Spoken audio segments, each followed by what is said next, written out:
មើលសែនអត្តន័យសូមជម្រាបទុនធំវែងឆ្ងាយមានអ្វីប្រៀបរកអ្វីរាប់ប្រៀបឲ្យស្មើបានទីម៉ាត់នោះជាពាក្យទីម៉ាត់ដែលនៅជាមួយយើងរាល់ថ្ងៃតែយើងបែរជាមិនដឹង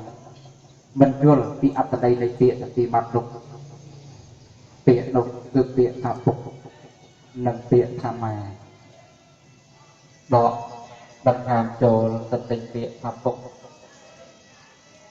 ដកដង្ហើមចេញទៅពេញពាក្យថាម៉ែហើយពេលគឺមានតែឯកតមានតែថាថងរក្សាការពីតតពេលស្រឡាញ់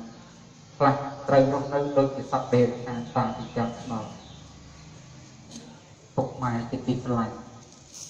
កូនស្រឡាញ់ពុកម៉ែស្មៅជីវិតសូមពុកនិងម៉ែកុំទៅណាចោលកូនឡើយពុកនិងម៉ែលំបាកពេកណាស់ហើយដើម្បីតែកូនគ្រប់គ្នាស៊ូលះបង់សុខបីជាជីវិតរបស់ខ្លួនក៏មិនគិតដែរកូនសាច់ស្ដាតែកូនមិនបានសាងសេចក្តីល្អឲ្យបានច្រើនដើម្បីឲ្យពុកនិងម៉ែបានឃើញផ្ទាល់ភ្នែកបានសប្បាយចិត្តកូនខ្លាចណាស់ខ្លាចភាពឯកោ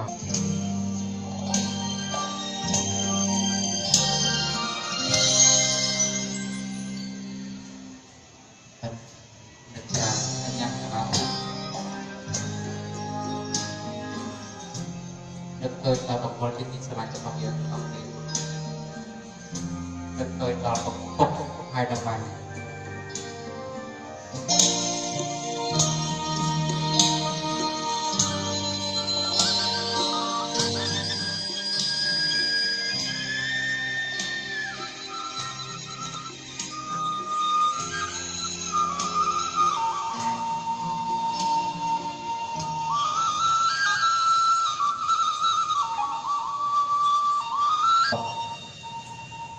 នឹក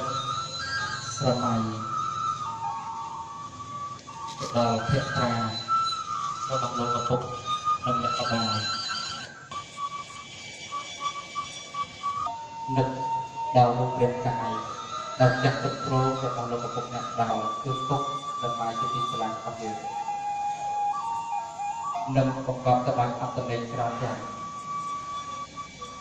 អូនបងបណ្ឌិតប្រាឲ្យចិត្តហើយញ៉ាំសមាធិចិត្តឲ្យស្ងប់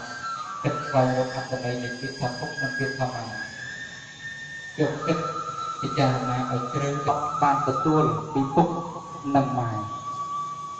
ពីក្តីស្រឡាញ់នេះហើយដែលបានសាងជីវិតយើងទាំងអស់គ្នាមកមានសេចក្តីស្រឡាញ់តោះមានរូបយើងទាំងអស់គ្នា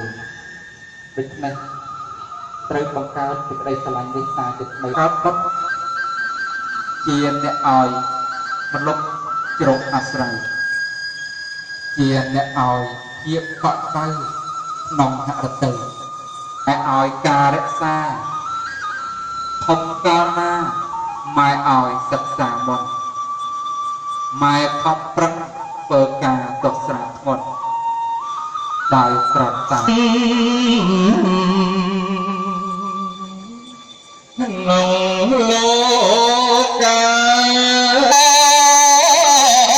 ថ្លៃពាក្យម៉ែមានន័យ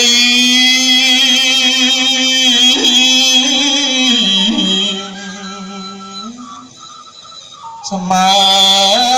នឹងព្រហ្ម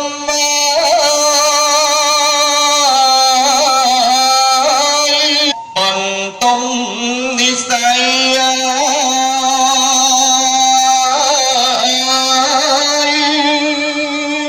ពាក្យម៉ែ